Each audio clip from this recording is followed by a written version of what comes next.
নমস্কাৰ বন্ধুসকল, চৰকাৰী দৰ ইউটিউব চেনেলটোলৈ আপোনালোকক আকৌ এবাৰ স্বাগতম জনাইছোঁ। বন্ধুসকল, যিসকলে PM কিষাণৰ 17 নম্বৰ কিস্তি পাম বুলি বাট চাই আছিল, তেওঁলোকৰ আজি এটা ভাল খবৰ।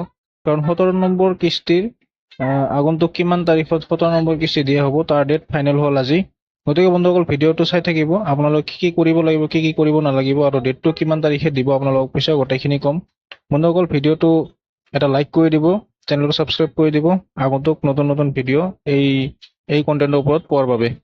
বন্ধুসকল, প্ৰধানমন্ত্ৰী নৰেন্দ্ৰ মোদীয়ে ইলেকশ্যনত জয়ী হোৱাৰ পিছতেই এটা টুইট কৰিছে, ৰিচেণ্টলি কৰা টুইট। বন্ধুসকল চাই ল'ব।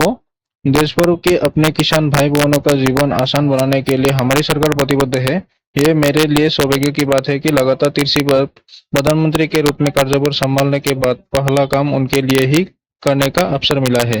इसके तहत पीएम किसान सम्मान निधि की 17वीं किस्त से जुड़ी फाइल पर हस्ताक्षर किया, जिसका लाभ देश के मेरे 9 करोड़ से ज्यादा अन्नदाताओं को होगा। आने वाले समय में हम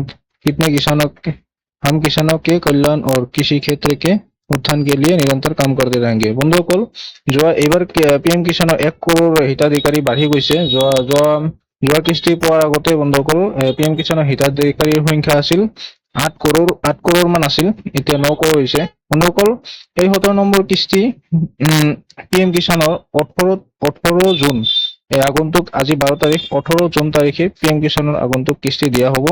বন্ধুসকল, ইয়াৰ বাবে আপোনালোকে নিজৰ KYC-টো চেক কৰি ল'ব। এই KYC যদি কৰা থাকে তেতিয়াহে আপোনালোকে PM কিষাণৰ পইচাটো পাব।